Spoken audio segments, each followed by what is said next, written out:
Hello, and welcome to the WWIA Podcast. We're honored to have you join us in our mission to bring honor, connection, and healing to America's combat wounded Purple Heart heroes. If this is your first time listening to this podcast, we welcome you. If you're a returning listener, thanks for coming back. Please be sure to tell others about our podcast and leave us a review if you're enjoying what you're hearing. Today is National Purple Heart Day, a day where we recognize and honor the tremendous service and sacrifice of those brave men and women who have earned the Purple Heart Medal as a result of being wounded on the battlefield or having paid the ultimate sacrifice with their lives while in service to our country. On this special episode of the WWIA Podcast, WWIA Founder and CEO John McDaniel talks about the history of the Purple Heart. Please join us in honoring America's brave Purple Heart recipients today as we honor and thank them for all they've given on behalf of our country and in preservation of our freedom.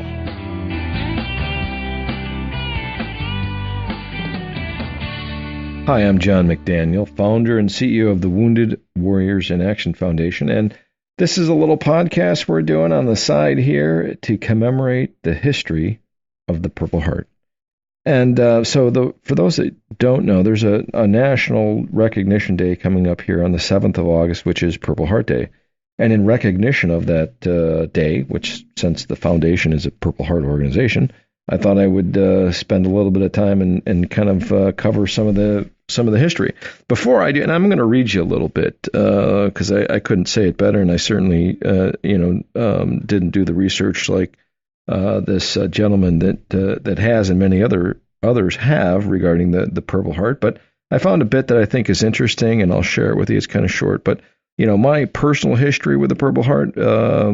Hey, I am a combat soldier, but I was not wounded in combat, and but I have seen those that were. And I stood on a parade field back in 1990 and watched a bunch of very brave men get the Purple Heart pinned on their chest, and it changed my life in a way that I think led me to this current place where I find myself. Here, having the privilege of continuing to serve our Purple Heart community. So anyway, with that said, we've got, of course, the 7th of August right around the corner. Maybe that's actually today if you're listening to this on the 7th of August.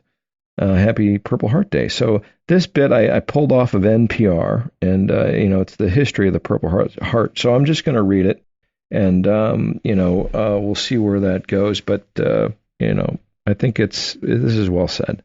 So this was written on the 8th of September 2010 by a gentleman by the name of T. And I presume it's a gentleman, but T. Christian Miller. Okay, from NPR. So it says the following. The Purple Heart Medal is frequently described as the military's oldest medal. General George Washington created it in 1782 to recognize meritorious service, basically for bravery in combat. But soon it fell to disuse. In 1932, to mark the bicentennial of Washington's birthday, General Douglas MacArthur spearheaded an effort to revive the medal. It was designated to commemorate bravery, but also recognize soldiers with wounds. Later, during World War II, the medal was changed into a recognition of combat injuries and death. Over time, the military has further modified the award by adding different types of injuries, for different types of combat. For instance, soldiers wounded in acts of terrorism now qualify for the Purple Heart, as do soldiers in friendly fire instances. An individual soldier can apply for the Purple Heart, but more commonly command superiors submit award packages demonstrating that the soldier has met all of the criteria for the award. A superior officer can deny a Purple Heart, but such denials usually require review and then concurrence by a general-level officer. The process can differ by branch and by theater of operation. Today, the military has awarded an estimated 1.7 million Purple Hearts to soldiers, sailors, Marines, and airmen. Unlike other military awards, the Purple Heart is an entitlement. It does not depend on the recommendation of a superior officer. Instead, the military gives it to those troops that met basic criteria. In general, the wound must have occurred during hostiles or hostilities, and it must have required treatment that was documented by a medical officer. The exact number of Purple Hearts awarded is not tracked by the Pentagon, nor is it the type of injury a soldier has suffered. Thus, it is not clear how many soldiers have received the Purple Heart for mild traumatic brain injuries, or those who have applied but were denied, etc. So that's the basic gist of it. Essentially, you've got to be, wounded in combat in a direct fire-related mission or incident, and there you have it. So I think I'll end this by saying, something that I once heard General Petraeus, one of our great generals, who retired as a 4-star, say about the Purple Heart Medal. He said, "It's the one medal that's respected by all, yet sought by none," and that's true. And so on this day, I'd ask you to think about our heroes. We've started this really cool little initiative, Sponsor a Hero, and somewhere on this podcast is a link to that. And I'd encourage you and your family and friends to give a little bit every month in a recurring donation program called Sponsor a Hero. And we're launching it today on Purple Heart Day. Thank you very much for your time and your support, and God bless you.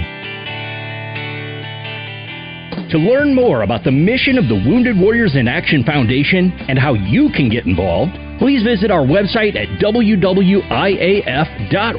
or follow our social media pages on Facebook, Instagram, Twitter, and LinkedIn. Thank you for listening to the WWIA Podcast and for helping us honor, connect, and heal our combat wounded Purple Heart heroes through the power of the great outdoors.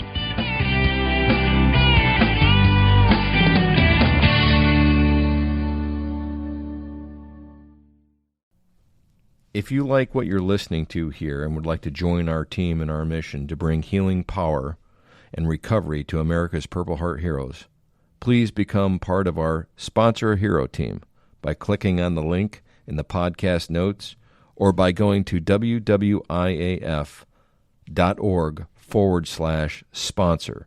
That's WWIAF.org/sponsor. Our heroes need you now more than ever. Thank you.